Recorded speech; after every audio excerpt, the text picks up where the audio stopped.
Hello, my name is Anita and I'm a bereavement counsellor in the family support team at Ryder in Thorpe.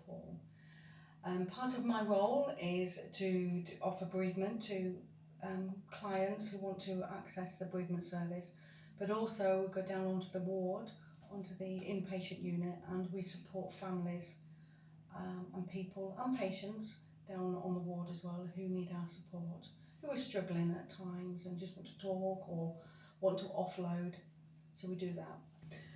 Because I think it's one of the most traumatic experiences you will ever, well not ever, but it is a traumatic experience of when your loved one has died.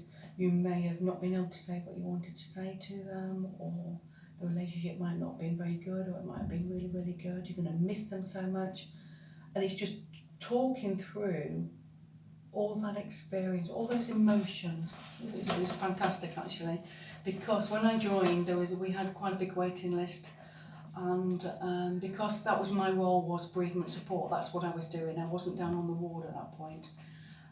So I was actually able to see all the clients that was coming in, with some volunteers as well, some bereavement support volunteers, we use those as well. So we cleared the waiting list, so which is amazing, because when people ring up, they want counselling there and then if possible, because they're in the height of that crisis point.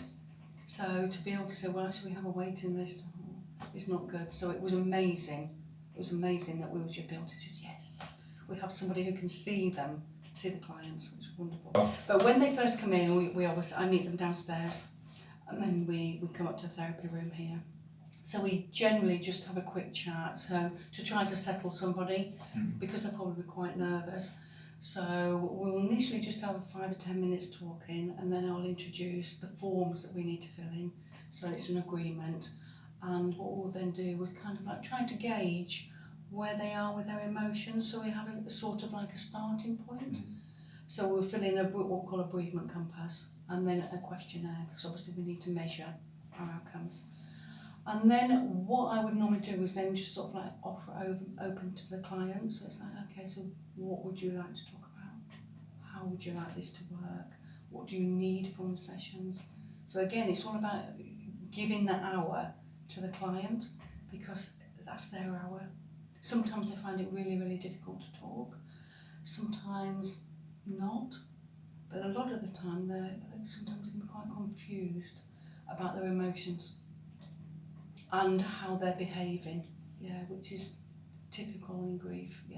It's kind of like we do change when we're in grief. Our behaviour can change. We would review where they are, what they've done, the work that we've done together. We'll review that. We would look at what their coping strategies are, and we'll also look at what would be their triggers. If they were probably going to go a little bit wobbly, because with grief it's a bit like a tidal wave. It can come and just knock you over, and you're struggling. So we would also reiterate their coping mechanisms, their techniques for when those triggers hit.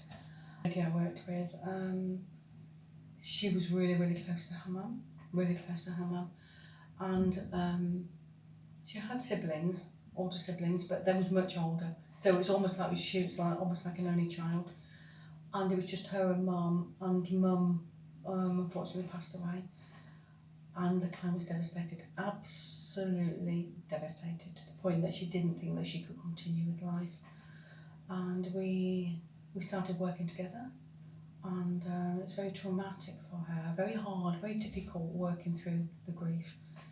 And then she realised that the role that she was in was actually, she was giving out quite a lot to other people as well. So she decided she needed to change her job. So I supported her in when she made decisions to do that, what sort of job she wanted to go for. And she always wanted to work for a big company like the NHS. Actually, she's working for them now. She got herself that job. She changed house because she lived with mum, but mum, she had to leave the house because it was the housing association needed it back.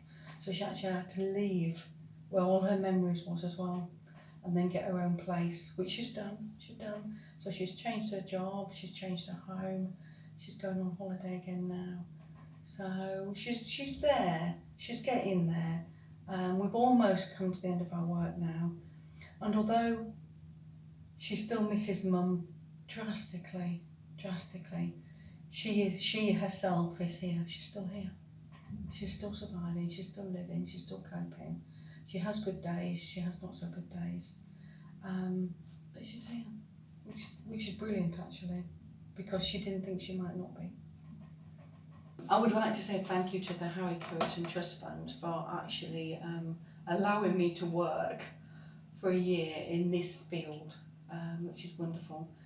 And on behalf, I'll say probably on behalf of the people I've worked with as well, the patient, the clients, for them to be able to work through their grieving processes